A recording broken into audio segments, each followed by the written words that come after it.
Hello नमस्कार, मैं doctor Rajneesh Kumar आप सभी का एक बार फिर से हार्दिक स्वागत करता हूं। मानक हिंदी व्याकरण की संरचना के अंतर्गत हमने संज्ञा और सर्वनाम पर विचार कर लिया है। आज के लेक्चर में मैं विशेषण पर बातचीत करूंगा कि विशेषण किसे कहते हैं, उसके कितने भेद होते हैं और विशेषण से संबंधित किस तरीके से सवाल परीक्षाओं में पूछे जाते हैं। यह लेक्चर उन प्रतियोगी छात्रों के लिए भी काफ़ी महत्वपूर्ण होगा जिन्हें आरओ एआरओ का एग्ज़ाम देना होगा, क्योंकि खास तौर से विशेषण को इसमें शामिल किया गया है। इसके अलावा प्रवक्ता संबंधी जितने भी परीक्षाएं होंगी उनके लिए तो महत्वपूर्ण है ही, और वनडे एग्ज़ाम्स के दृष्टिकोण से भी ये टॉपिक काफ़ी महत्व रखता है। तो हम सीधे टॉपिक पर चलते हैं और बात करते हैं कि विशेषण क्या है, उसके कितने भेद हैं और उदाहरणों के माध्यम से समझने की कोशिश करते हैं। इसके पहले मैं एक निवेदन करूँगा कि जितने भी संज्ञा सर्वनाम लेक्चर्स को आपने देखा होगा उस पर ज़रूर कमेंट्स कर बताइए कि ये टॉपिक आपको कैसा लग रहा है। तो अंत तक लगातार बने रहिए और हम समझने की कोशिश करते हैं कि विशेषण क्या है। विशेषण की जब बात करते हैं तो संज्ञा और सर्वनाम के बाद सबसे जो महत्वपूर्ण टॉपिक है वो विशेषण है। और हमने अपने बचपन के दिनों में याद किया होगा कि संज्ञा और सर्वनाम की विशेषता बतलाने वाले शब्द को विशेषण कहा जाता है। तो ध्यान में रखने वाली चीज़ है कि इसमें दो चीज़ें हैं, संज्ञा है और सर्वनाम है, जिसको कि मैं पिछले लेक्चर में क्लियर कर चुका हूँ कि संज्ञा किसे कहते हैं और सर्वनाम किसे कहते हैं। किसी व्यक्ति, वस्तु, स्थान, भाव या विचार के नाम को संज्ञा कहा जाता है, और जो शब्द संज्ञा के बदले प्रयुक्त किए जाते हैं या उसके स्थान पर प्रयुक्त किए जाते हैं उसे सर्वनाम कहा जाता है। उदाहरणों के माध्यम से हम इन्हें समझने की पूरी कोशिश किए थे, और जिन लोगों ने लेक्चर देखा होगा, सुना होगा, उन्हें मेरी बात समझ में आ रही होगी। जिन्होंने नहीं देखा है वो दोबारा जाकर प्लेलिस्ट में देख सकते हैं इसको। तो खासतौर से विशेषण जो होता है वो संज्ञा और सर्वनाम इन दोनों की विशेषता बतलाता है। विशेषण को समझने के क्रम में दो शब्दों को और ध्यान में रखने की ज़रूरत है। पहला है विशेष्य। विशेष्य क्या होता है? जिसकी विशेषता बतलाई जा रही हो, जिसकी विशेषता बतलाई जा रही हो वो विशेष्य कहा जाता है। कई बार एग्जाम में एक लाइनर सवाल में ये आ जाता है कि विशेष्य क्या होता है, मतलब जिसकी विशेषता बतलाई जा रही हो वो विशेष्य कहलाता है। खासतौर से अब किसकी विशेषता बतलाई जाएगी, चाहे वो संज्ञा होगा या सर्वनाम होगा, इन्हीं दोनों का विशेषता बतलाया जा सकता है। दूसरा शब्द है प्रविशेषण। प्रविशेषण ये भी कई बार एग्जाम में पूछा जाता है, खासतौर से आरओ के एग्जाम में एक बार पूछा गया था। तो ध्यान में रखने की ज़रूरत है कि विशेषण तो संज्ञा और सर्वनाम की विशेषता बतलाता है, लेकिन प्रविशेषण क्या होता है, इसमें प्र उपसर्ग लगा है। मैंने उपसर्ग और प्रत्यय का भी एक वीडियो बनाया हुआ था, आप लोगों ने देखा होगा उसे। प्रविशेषण का मतलब होता है कि जो विशेषण की विशेषता बतलाया रहा हो, विशेषण की विशेषता बतलाने वाला। आप ध्यान दीजिए, विशेष्य में किसी भी संज्ञा सर्वनाम की विशेषता बतलाई जाती है, लेकिन प्रविशेषण में विशेषण की विशेषता बतलाई जाए। उदाहरण के माध्यम से जब मैं बताऊंगा तो और चीज़ें क्लियर हो जाएंगी।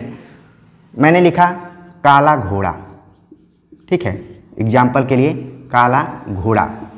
तो आप देख रहे हैं कि काला शब्द जो विशेषण है, ठीक, और जो घोड़ा शब्द है ये क्या है, विशेष्य है, और ये संज्ञा भी है।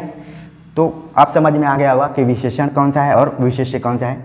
अब प्रविशेषण पर बात करते हैं। जैसे मैंने लिखा बहुत काला घोड़ा, ठीक, तो ये जो है ये प्रविशेषण है। बहुत शब्द जो आया है ये इस विशेषण की भी विशेषता बतला रहा है। जैसे आप शॉपिंग करने जाते हैं, कोई सामान खरीदने जाते हैं, खासतौर से अगर कपड़े की बात करें तो इसमें आप dark blue, light blue, dark black, dark जो भी कलर होता है वो हल्का और गहरा, ये दो रंग का होता है। तो उसमें वो क्या है, जब आप बोलते हैं कि लाइट ब्लू चाहिए तो लाइट शब्द जो है वो प्रविशेषण है और ब्लू जो है वो विशेषण है, और जो कपड़ा है वो क्या है, विशेष्य है। तो ये समझने की ज़रूरत है। व्यवहारिक जीवन में लगातार हम संज्ञा, सर्वनाम और विशेषण का प्रयोग करते रहते हैं, लेकिन व्याकरण के दृष्टिकोण से आज हम उसको समझ गए होंगे कि कैसे हम दैनिक जीवन में इनका प्रयोग करते हैं और ज़्यादा ध्यान नहीं देते हैं। तो उम्मीद है कि अब जब भी आप जाएंगे तो उसे देखने की कोशिश करेंगे, ठीक है। तो और ये उदाहरण, अब दूसरा मैं उदाहरण दे रहा हूँ। जैसे मैंने लिख दिया कि जवान बड़े साहसी होते हैं, जवान बड़े साहसी होते हैं।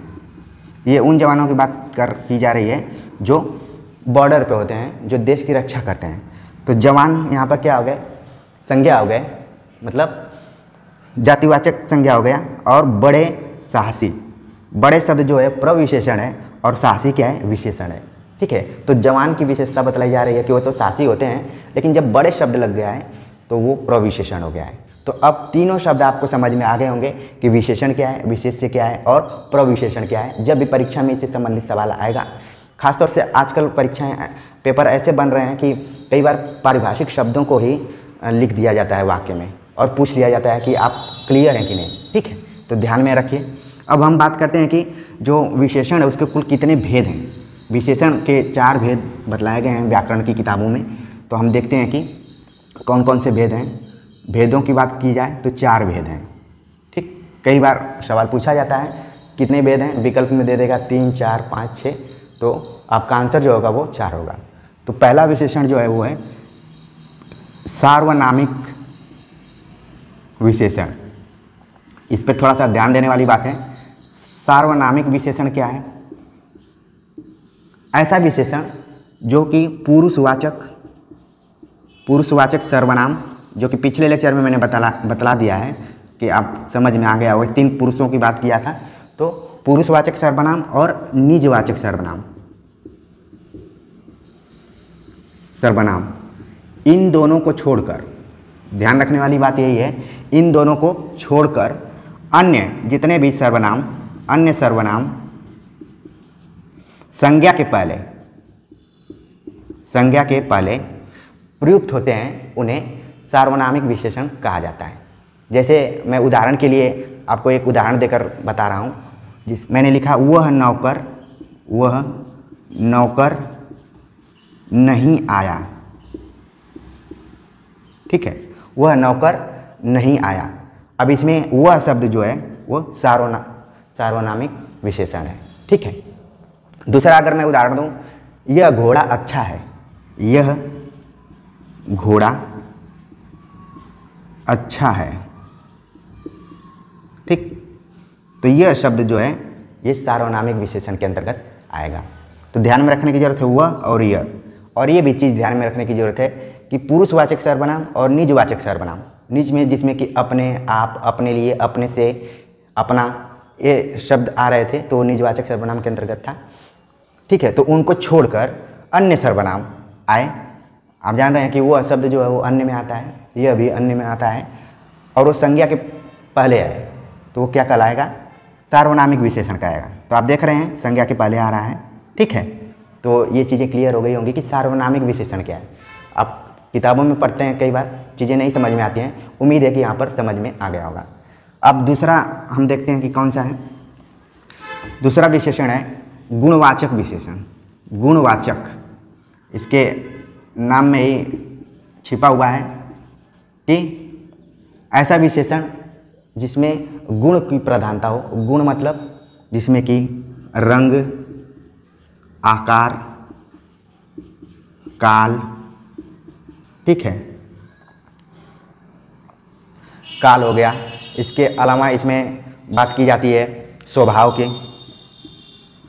स्वभाव बहुत इसका लंबा चौड़ा प्रकार है, इसको भी ध्यान में रखने की जरूरत है। लेकिन जब आप इसको देखेंगे तुरंत पकड़ लेंगे कि ये गुणवाचक सर्वनाम है। सार्वनामिक में थोड़ा सा दिक्कत होती है, लेकिन गुणवाचक को आप आसानी से पकड़ लेंगे। इसमें स्थान, ठीक है, इनके आधार पर, जैसे हो गया जितने भी सभी रंग हैं, ये सब किस में आएंगे?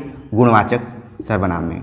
आकार, जैसे कि गोला हो गया, वर्गाकार हो गया, ठीक है, इस तरीके से। काल जितने भी है वो प्राचीन काल, प्राचीन, वर्तमान, ठीक है, आधुनिक, जितने भी तरीके के कालों को बांटा गया है वो सारी इसमें आएंगे। स्वभाव जैसे हो गया शांत, क्रोधी, ठीक है, इस तरीके से अगर कहीं व्यक्त किया जाए तो वो गुणवाचक संज्ञा में आएगा।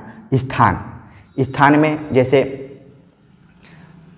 हो गया कि किसी का घर, आप बोलेंगे कि सड़क के बाहर, सड़क पर ही है या सड़क के अंदर है। कई बार होता है ना कि मार्केट में है कि मार्केट से बाहर है, तो उस चीज़ को बताने का प्रयास किया जा रहा है यहाँ पर। बाहर, अंदर, ठीक है, इस तरीके के चीज़ों को जो शब्द बतलाते हैं उन्हें गुणवाचक विशेषण कहा जाता है। आप जब भी इसको वाक्य में प्रयोग करके देखेंगे तो इनका प्रयोग होता रहेगा, ठीक है। जैसे मैंने लिखा कि काली गाय, तो ये जो काला शब्द है ये क्या है, गुणवाचक विशेषण है, ठीक है। इसी तरीके से अन्य उदाहरण भी हो सकते हैं।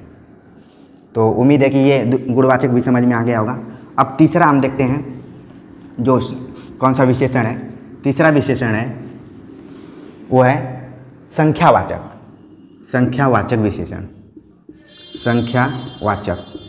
इसमें भी ये पता चल रहा है कि संख्या का जरूर इसमें उल्लेख होगा, ठीक है, संख्यावाचक विशेषण। लेकिन संख्याओं को लेकर दो चीज़ें और ध्यान में रखने की ज़रूरत है। कुछ संख्याएं जो होती हैं वो निश्चित होती हैं, ठीक, और कुछ संख्याएं जो होती हैं अनिश्चित होती हैं। तो इस तरीके के अगर विशेषण का प्रयोग किया जाए तो वो संख्यावाचक विशेषण के अंतर्गत आता है। जैसे मैंने लिखा एक लड़का, 1 2 3, जो निश्चित हो, ठीक, और इसमें हो जाएगा कुछ, कोई, सब, ये सब क्या है, अनिश्चित में है। और संख्यावाचक में एक चीज़ और ध्यान में रखने की ज़रूरत है कि इसके और भी भेद हैं, जिसमें कि एक होता है गणनावाचक, जिसे मैंने लिखा गणनावाचक, ठीक।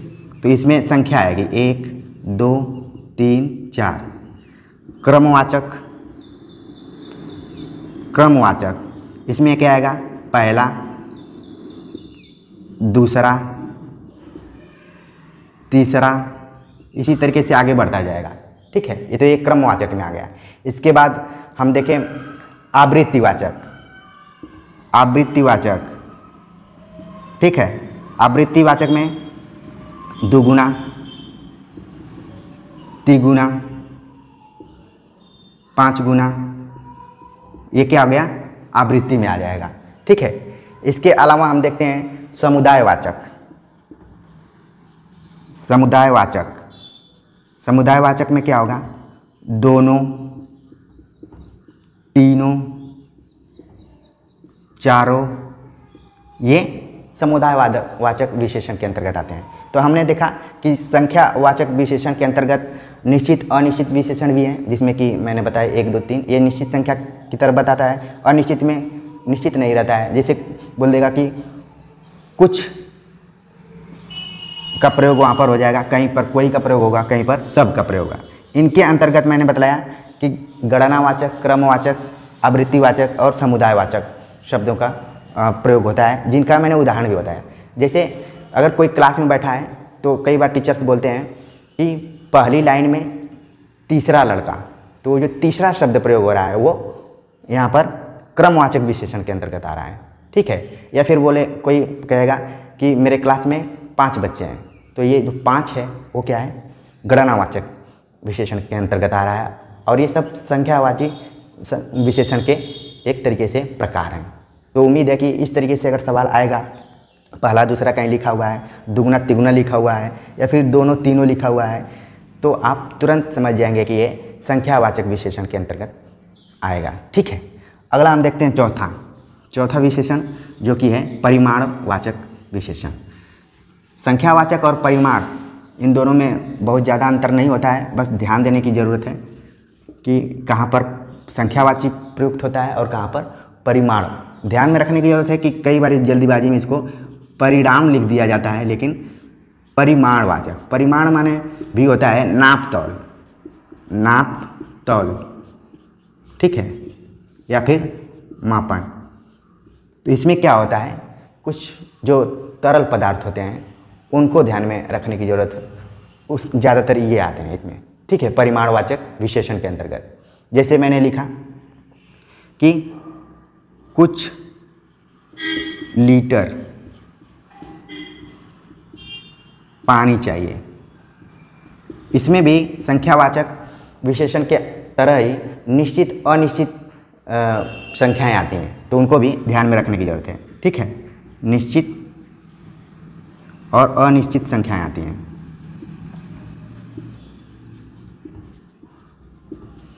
खासतौर से अगर देखा जाए उदाहरण के माध्यम से, जैसे कुछ शेर गेहूँ चाहिए। अब बहुत जो यंग बच्चे होंगे उनको शेर नहीं समझ में आ रहा होगा, ये भी एक इकाई है मापने की। यहाँ पर मैं लिख देता हूँ केजी, कुछ केजी गेहूँ चाहिए, तो चीज़ें ज़्यादा क्लियर हो जाएंगी। ठीक है, इसी तरीके से लिखा जाए कि कुछ, यहाँ पर अगर लिख दिया जाएगा कि 1 लीटर दूध चाहिए, ठीक है, तो ये क्या हो गया, निश्चित में आ जाएगा, क्योंकि यहाँ पर 1 लिख दिया गया है। तो परिमाणवाचक में क्या है कि नाप तौल की ज़्यादातर बातचीत की जाती है, उसमें अनाज भी आ जाएंगे, उसमें कुछ खाद्य पदार्थ भी आ जाएंगे, तो वो परिमाण में आ जाएंगे। और जो संख्यावाची है वो अलग ढंग का है, जिसको कि मैंने बताया। ठीक है, तो उम्मीद है कि विशेषण आपको समझ में आ गया होगा, और इससे संबंधित परीक्षा में अगर किसी भी तरीके के सवाल आएंगे तो आप इसको हल कर लेंगे। खासतौर से विशेषण, विशेष्य, प्रविशेषण, सार्वनामिक विशेषण, संख्यावाची विशेषण, ठीक है, परिमाणवाचक विशेषण और गुणवाचक विशेषण से संबंधित अगर कहीं से भी सवाल आएंगे तो निश्चित तौर पर आप इसको हल कर लेंगे। कमेंट्स कर ज़रूर बताइए कि आज का ये टॉपिक आपको कितना अच्छा लगा, समझ में आया कि नहीं। मिलते हैं एक नए टॉपिक के साथ, तब तक के लिए नमस्कार।